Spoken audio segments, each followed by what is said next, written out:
everybody, this is Dr. Britt Talley Daniel, MD, and I'm a neurologist and headache doctor, and today I'll be talking about lifestyle issues for migraine prevention. Well, migraine is a genetic neurologic condition that has strong familial link. 12% of the world's population has migraine, and women have 3 times more migraine than men do. Migraine is the most frequent medical condition for women, and it comes with the menstrual cycle in over half of women. Migraine is the 7th most disabling condition among all diseases and the leading cause of disability among all neurologic disorders. Persons with migraine need to learn how to treat it. Yet studies show that 56% of persons have migraine and have never been given a medical diagnosis by a doctor.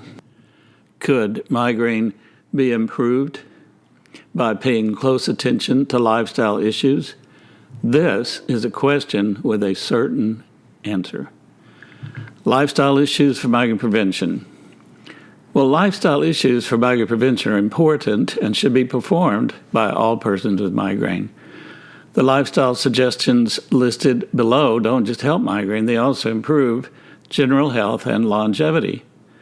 The general treatment for migraine is doing the lifestyle, acute therapy medication at onset of a migraine attack, and preventive medication for migraine patients with frequent attacks. And these ideas are basic, dogma, and they've got to be done. Related issues. Caffeine is a double-edged sword. Most people like to drink caffeine, although it's an addictive drug, according to the Diagnostic and Statistical Manual of Mental Disorders 5.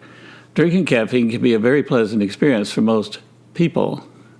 The problem is that caffeine is a vasoconstrictor and can aggravate migraine or give medication of headache if too much is used. This issue is apparently important to persons with migraine. The American Headache Society has stated that caffeine is the number 1 drug in America causing an increase in the intensity and frequency of migraine.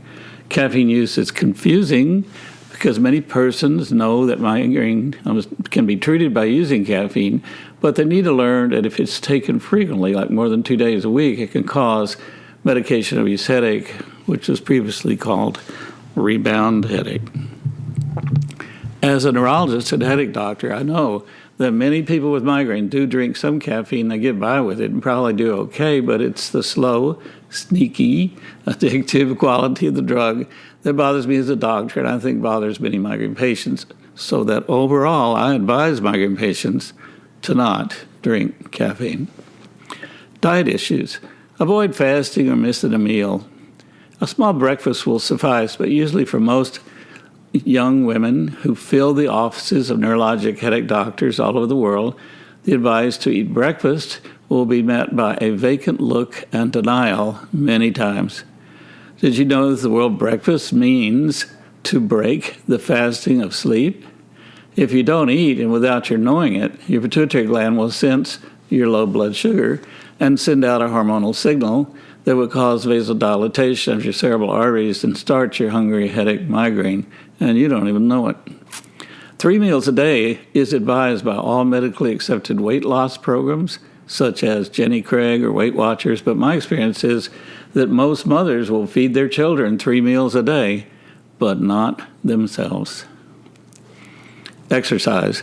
The American Heart Association has recommendations for adults, and here is a straight copy and paste list from the American Heart Association website. Recommendation for adults: get at least 50 minutes per week of moderate intensity aerobic activity, or 75 minutes per week of vigorous aerobic activity, or a combination of both, preferably spread throughout the week. Add moderate to high intensity muscle strengthening activities such as resistance or weights on at least 2 days per week. Spend less time sitting. Even light intensity activity can offset some of the risks of being sedentary. Gain even more benefits by being active at least 300 minutes, that is 5 hours per week, and increase the amount and intensity gradually over time. The above are recommendations for general health, but you know that one may improve migraine, anxiety, panic disorder, depression, tension-type headache, and sleep problems with aerobic exercise. There are hundreds of scientific articles over the last years proving that exercise works for headache therapy. Aerobic exercise is dance aerobics, jogging, cycling, swimming, rowing, cross-country skiing, and stair-stepping. It is not a general walking, although that could be. It just doesn't get up to the aerobic level. Lifting weights alone, stretching, or playing most games like tennis or racquetball. If you're already exercising and still have bad headaches, consider increasing your exercise program. Exercise is something you can do for yourself to take control of your headaches, but it takes determination, time, and effort. Overweight can increase the frequency of migraine attacks.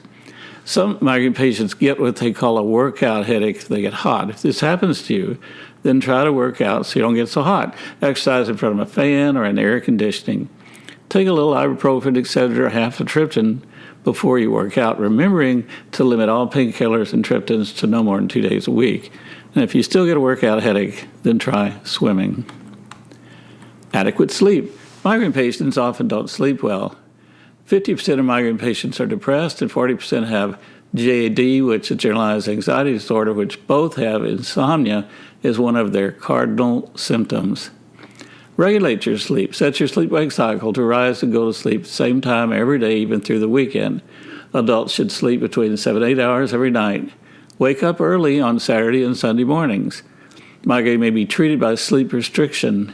Avoid oversleeping Saturday morning or falling asleep for that seductive 2-hour nap on Sunday afternoon. Set an alarm for a 10, 15, 20 minutes short energy-restoring nap. If you never learned how to take a short nap, then learn. It can be done. There are stages of sleep. Most persons with migraine only get to a light stage of sleep at night, but not deep sleep. Too much sleep or not enough sleep can set off a migraine. Unwind at the end of the day. Listen to soothing music. Take a warm bath. Read a favorite book. But hard exercise, big meals, caffeine, nicotine, and alcohol can interfere with sleep. Minimize distractions. Save your bedroom for sleep and intimate relations, but don't watch television or take work materials to bed. Close your bedroom door. Use a fan to muffle distracting noises. Be sure that none of your medications can interfere with sleep. Look up all the drug side effects of your drugs on the internet. Dealing with stress. Many patients I talk with deny completely having any stress. Boy, I've heard this forever. Talking with them is like it's somebody else's problem, not mine. They either don't understand what stress is or to discuss it with a regular non-psychiatric doctor. These are all stressful events in life. Change of environment, leaving home to go to school or start a new job, death, accident, or major illness of a parent, grandparent, sibling, close friend, spouse, or sweetheart, birth of a new child, loss of job, starting a job, financial stress, mortgages, due old bills, unexpected financial responsibilities. We all go through these types of things. They are the ebb and flow of our lives. Therefore, learn to talk over your daily life problems with your spouse, friends, family, preacher, priest, or rabbi. Develop a support system to sustain you in life, built up of key people that are there for you when you need them. Plan time to relax and spend on hobbies or interests. Normal people have hobbies, which is something you do for fun and relaxation that is creative and not goal or money-making oriented. Children and family are not hobbies. Please look up the word hobby in the dictionary if you think this. Turn off that cell phone, computer, iPad, and get a life. Plan 3-day weekends several times a year rather than 1 2-week holiday in August. And leave that depressing, stressful job or get counseling and try to change a personal relationship that is causing problems. You can also learn how to do deep breathing. You could get family or personal counseling or learn how to do CBT, which is cognitive behavioral therapy. And you can see my article at www.drmigraine.com on articles on depression, anxiety, sleep, and CBT. I have a lot of data there. Next, avoid overtreatment with medication. Don't take too much caffeine, over-the-counter drugs, Triptans, or painkillers for headache. In general, all migraine patients should limit all such drugs to no more than 2 days a week. The migraine process generates neurochemicals which are released to the brain and then inflame the thalamus, trigeminal nerve, and cerebral arteries.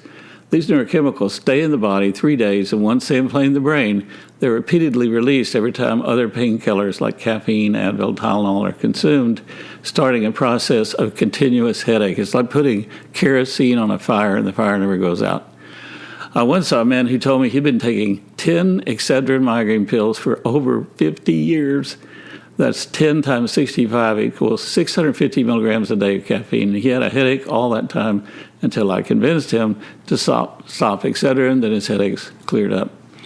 There's no data that opiate narcotics help migraine. They just cause problems and shouldn't be used for rescue treatment. The U.S. is now undergoing a change in the use of opioid narcotics and barbituric drugs since they cause people to die in their sleep, are addictive, and cause severe medication-overuse headache. Narcotics should never be used or only for persons who are in severe pain and near the end of life, or for acute trauma or surgery only for a short time and then stopped. Death from opioid narcotics is the top problem now in America. Butalbital, found in Fiorinol and Fioricet, has been banned in every country of the world except Canada and the United States because it causes medication-overuse headache. The word narcotic comes from the Greek word that means to sleep. In Texas, the number one reason for the state medical board to restrict physicians concerning their use of opioid medications, and more licenses are restricted or revoked regarding this issue than any other. Avoid food triggers. People with migraine may have their own individual foods that seem to set off their headaches, and the subject of food triggers is a controversial, still poorly researched subject.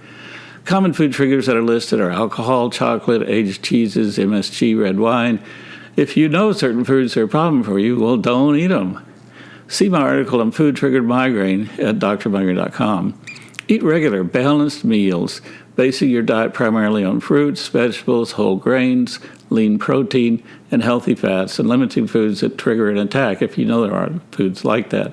That's a good way to prevent migraines and our headaches. And don't skip meals. Skipping meals makes you hungry, which can trigger a migraine. Migraine patients should avoid all their known migraine triggers, and the triggers could be stress, hormones in women, not eating, weather, sleep disturbance, perfume or odors, neck pain, lights or glare, alcohol, smoke, sleeping late, heat, food, exercise, sexual activity. The reference for that is Dr. Kelman writing in Cephalgia in the year 2007 on the triggers or precipitants of the acute migraine attack. And Kelman lists his percentages with this, and I'm just going to mention some of this. So foods are listed as 26% of a problem, lights or glare 38, weather 53, but stress is 79% of all triggers. And stress is always the most common migraine trigger known. Next, check barometric pressure changes aggravating migraine. There's scientific articles verifying migraine attacks with changes in barometric pressure. I think it's been established as the reason for the attacks, and how pressure affects the brain, however, is not understood. Modern cell phones or computers can report current barometric pressure changes for where you live. If you get attacks with barometric pressure changes, then keep a pressure diary and watch out for a migraine that may occur then. Migraineurs may pre-treat with a Triptan from attacks if they see the barometric pressure is changing. Next, what to do when a migraine starts? Well, treat early with a Triptan when a migraine starts. Find a cool, dark, quiet space. Get off the TV or your cell phone. Rest your eyes. Relax. Deep breathing from your diaphragm can help you relax. Focus on inhaling and exhaling slowly. Think positively. Learn how to deal with a migraine interrupting your day. Learn CBT skills such as, it's just a migraine, it's not the end of the world. Next, keep a migraine diary. There are a number of free cell phone apps for migraine. I have a blog post on the subject at drmigraine.com. Patients can plot life issues, menstruation, weather change, stress, missed meals, occurrence at night, or a wake-up headache. Study carefully any trigger that seems important and recurrent. Living with migraines is a daily challenge, but making healthy lifestyle choices can help. Ask your friends and loved ones for support, and then pray to God for help with your life and your health. So this is the end of my talk on lifestyle issues for migraine prevention. Please click on subscribe down there so we can follow each other. God bless all you persons with migraine, and I will see you on the next talk.